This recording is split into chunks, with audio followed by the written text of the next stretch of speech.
Bonjour.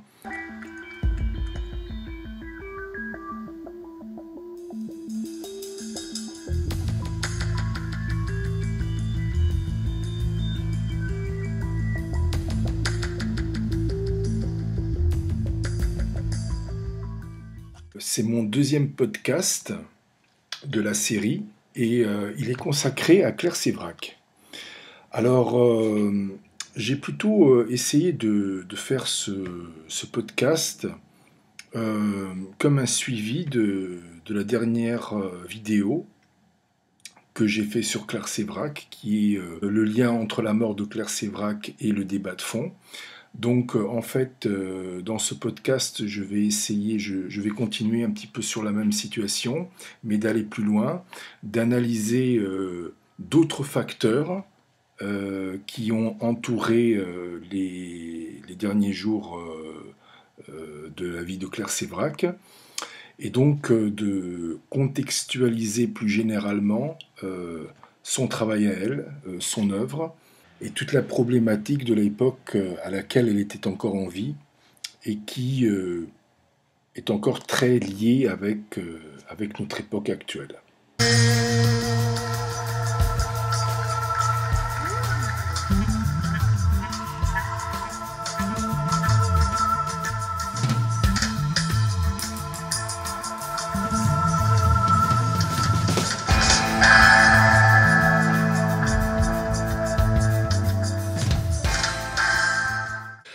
Donc avant ça, je voulais un petit peu revenir sur la carrière de Claire Sévrac. Elle a commencé dans les années 70 à chanter, à faire des chansons, à écrire des textes. Dans les années 80, elle a été aux États-Unis, elle a vécu aux États-Unis. Elle est revenue en France dans les années 2000. Alors elle a écrit pour les plus grands musiciens de l'époque actuelle, comme Black Uhuru, Chicago. Pour Black Uhuru, elle a écrit des chansons comme Abortion, c'est-à-dire contre l'avortement.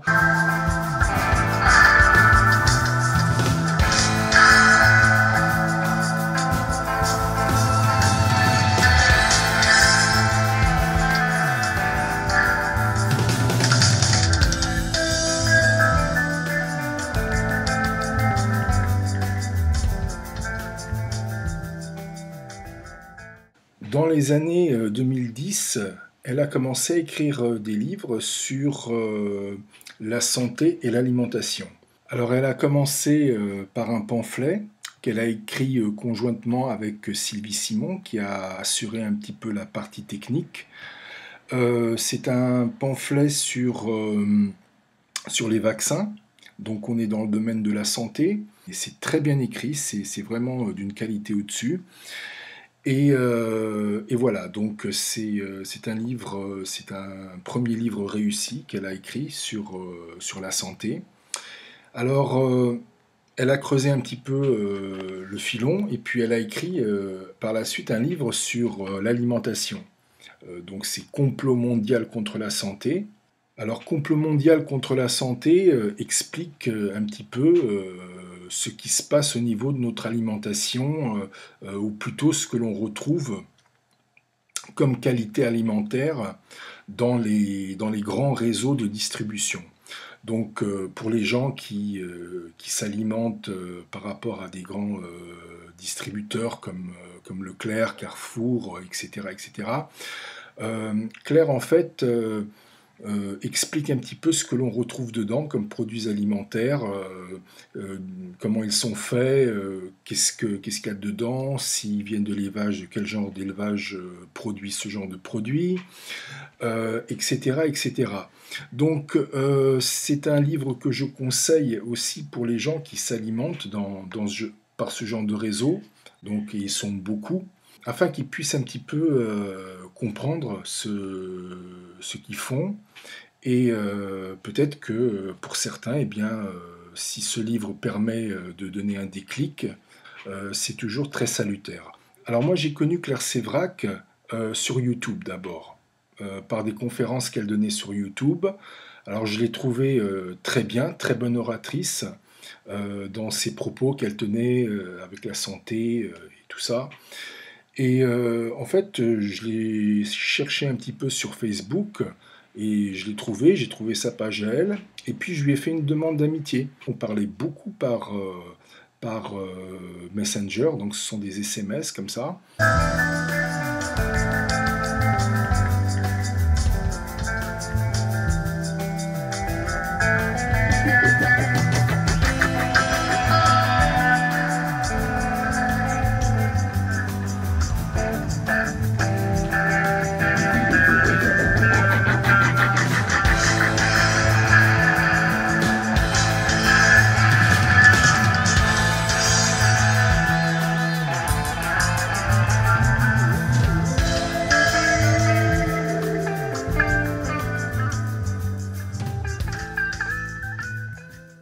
Encore quelques temps après, j'ai entendu sur Radio Courtoisie qu'elle allait faire partie d'un salon où elle allait autographier ses livres à son public. Donc elle allait avoir un stand dans le salon. Et je lui ai écrit de nouveau sur Messenger en lui demandant si vraiment elle allait aller à ce salon. Elle m'a dit oui. Et donc moi, j'y suis allé. Et c'est la première fois où je l'ai rencontrée. Et j'ai beaucoup aimé, c'était un dimanche, il y avait beaucoup d'écrivains comme ça, français, qui étaient là-bas, très traditionnels. Alors bon, c'était toute une ambiance qui m'a plu, c'est la façon dont ils s'habillaient, la façon dont les gens comme ça se comportaient là-dedans, dans le salon, tout ça, ça m'a beaucoup plu en fait. Et j'ai rencontré Claire, donc son stand était à côté de celui de Pierre Jovanovic. Et en fait, Claire avait déjà tout vendu. Donc moi je pensais acheter ses livres, je ne les avais pas encore lus, et je pensais les acheter là. Et en fait elle avait déjà tout vendu, elle m'a expliqué, elle m'a donné une adresse mail, elle m'a dit d'y écrire et puis que j'allais avoir tout le processus pour pouvoir acheter ces livres à elle. Alors c'est ce que j'ai fait et puis j'ai reçu plus tard ces bouquins, ces deux bouquins donc qui étaient La coupe est pleine et Complot mondial contre la santé, autographiés par elle. Et voilà. Donc moi je la suivais sur Facebook. À cette époque-là, elle travaillait beaucoup la nuit. Elle est même partie aux États-Unis pour mener son enquête pour le prochain livre qu'elle était en train de faire. On s'apercevait, on voyait qu'elle était en plein dans son sujet. On sentait un petit peu ce que c'était déjà. Elle parlait beaucoup des chemtrails.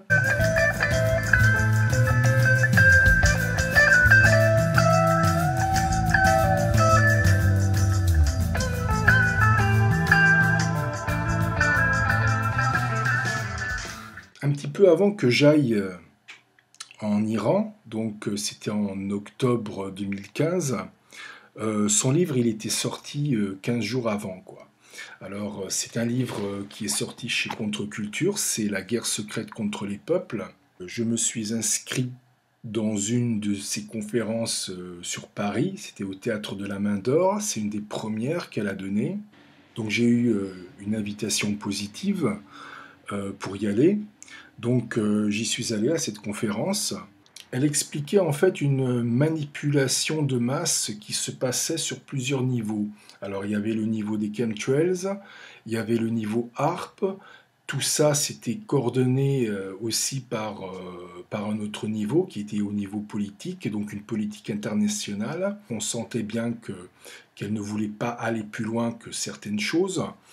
Mais il y avait vraiment de l'espace, on pouvait projeter effectivement des choses beaucoup plus radicales encore sur les niveaux auxquels elle a, elle a commenté toute cette affaire des chemtrails. Dans ce livre-là, Claire fait beaucoup référence à une communication d'État, c'est-à-dire que elle évoque beaucoup qu'il y a une communication officielle par rapport aux chemtrails qui est en conflit avec une communication qui, elle, vient des chercheurs, des lanceurs d'alerte. Dans l'année de 2016, ce conflit, il va monter en puissance. C'est-à-dire qu'il va vraiment y avoir un rapport de force entre ces deux entités, donc le système et le lanceur d'alerte.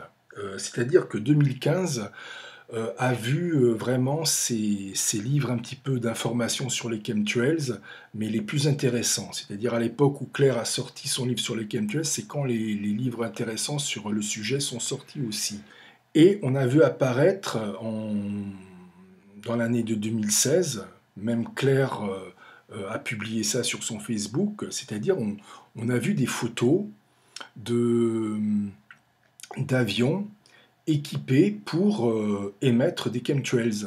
Mais les photos étaient très bien faites, c'est-à-dire on a vraiment pris le temps de cadrer des photos de qualité faites par des professionnels.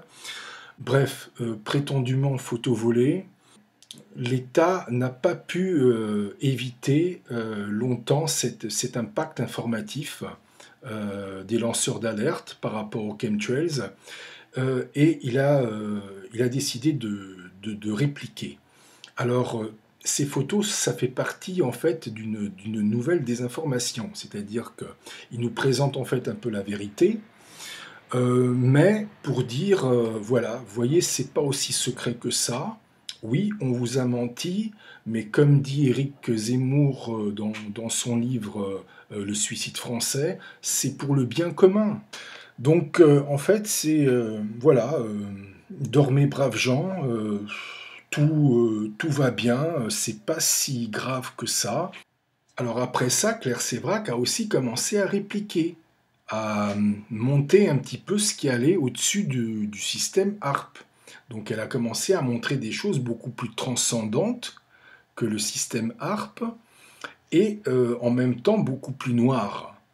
Claire était, avant d'écrire ce livre, La guerre secrète contre les peuples, elle était dans une maison d'édition et dans un milieu d'ailleurs très traditionnaliste.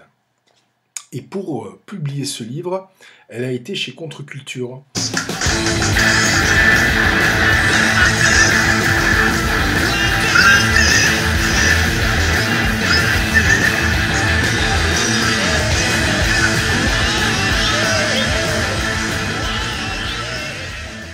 Alors avec Contre-Culture, on n'est pas du tout dans ce genre de boîte très traditionnelle d'après-guerre en France où le patron c'est un petit peu le chef de famille, il est bienveillant avec ses ouvriers, il gère la morale, il gère les besoins de ses employés. Vous voyez, bon, c'est la chose un petit peu familiale, le contexte familial. Pas du tout. Contre-culture, ça ressemble à ça, mais ça l'est pas du tout. C'est une boîte, si elle est encore ouverte, c'est parce que le système, il a la permission de faire ce qu'il veut là-dedans. Voilà pourquoi, en contrepartie, Contre-Culture, elle est encore ouverte. Parce que sinon, il y aurait longtemps qu'elle aurait fermé. C'est-à-dire que le système, il rentre là-dedans quand il veut, il fait ce qu'il veut, sans rendre de compte à personne. C'est la condition sine qua non pour que Contre-Culture continue encore en vie. Donc, en fait, Claire, elle a été empoisonnée au polonium. Un très bon empoisonneur ne se fait jamais prendre. On ne sait jamais que la personne a été empoisonnée, qu'elle est morte empoisonnée. Aujourd'hui, on est capable d'empoisonner au polonium sans laisser de traces. Et puis aller ensuite savoir que c'est du polonium. Quel que soit le spécialiste, il ne peut jamais se définir par rapport aux anciennes occurrences. Les nouvelles sont toujours un contre-coup aux anciennes et c'est très difficile de pouvoir faire un état des lieux sur l'empoisonnement qui soit sans erreur.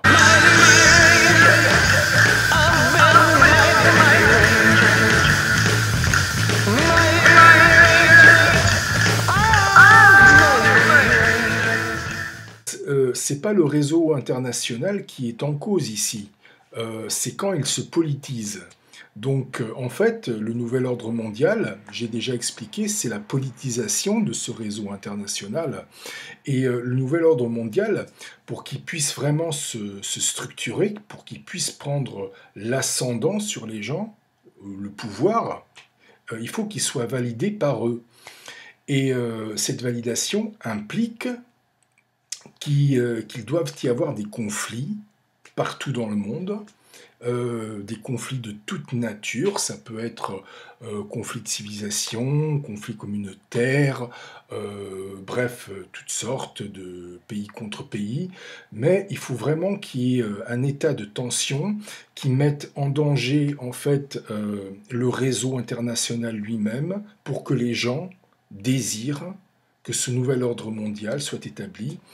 En fait, le nouvel ordre mondial apparaît comme le grand assureur, c'est-à-dire pour les pays qui reçoivent des produits, j'assure qu'ils recevront les produits, et ceux qui produisent, j'assure qu'ils seront payés.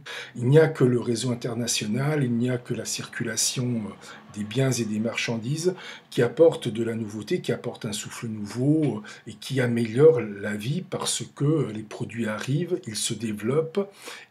En fait, le nouvel ordre mondial, il se serait bien passé de tout ça, de faire ce petit mensonge.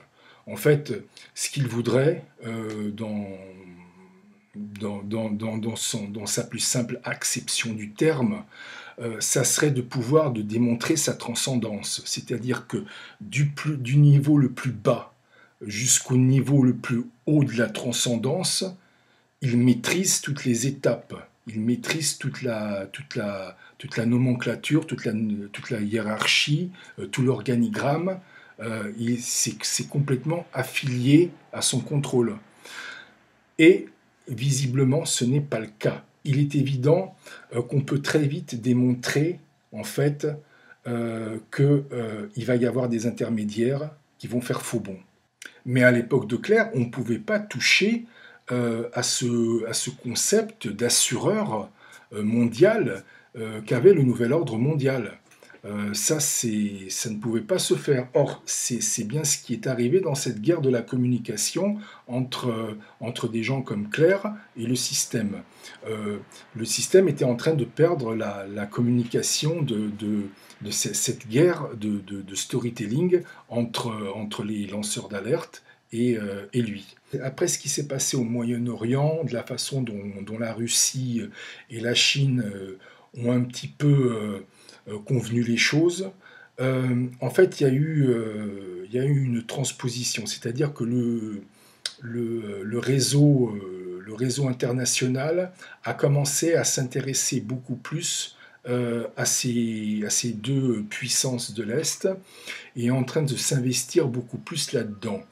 Donc vous voyez bien qu'est-ce qui se passe en ce moment en Occident, c'est-à-dire que vous avez des gens comme Trump qui sont à la tête des États-Unis. Donc il y a une désertion un peu de ce réseau international déjà qui commence. Vous avez aujourd'hui des idéologies politiques qui normalement ne sont pas de droite et qui pourtant aujourd'hui apparaissent telles quelles, quoi, qui sont très influencées par des discours beaucoup plus moralisants qu'ils l'étaient avant. Donc c'est bien la preuve qu'il y a une désertion quelque part du réseau sur l'Occident. Alors vous avez aujourd'hui sa structure à lui, c'est-à-dire le nouvel ordre mondial, qui est toujours là en tant qu'idéologie, mais qui est très fluctuante. Aujourd'hui, il y a un certain malaise à pouvoir en fait manier ce concept-là. Macron a parfaitement compris que le réseau international investissait ces grandes puissances de l'Est. Il a voulu faire un pas tout seul il y a quelque temps. Vous avez vu qu'est-ce qui lui est arrivé. Il a été prié de revenir à sa position et d'attendre les ordres. Donc voilà, c'est une situation un petit peu paradoxale. En fait, le nouvel ordre mondial, c'est une idéologie en ce moment qui est en Occident fantôme. Donc c'est une idéologie fantôme qui ne repose sur rien, c'est-à-dire que sa base, elle, est un petit peu à côté, il y a un certain flottement. entre cette idéologie et la base sur laquelle elle repose pour pouvoir avoir une certaine cohérence, ou la cohérence qu'elle avait avant, donc elle ne l'a plus, mais c'est une idéologie qui n'en est pas moins dangereuse.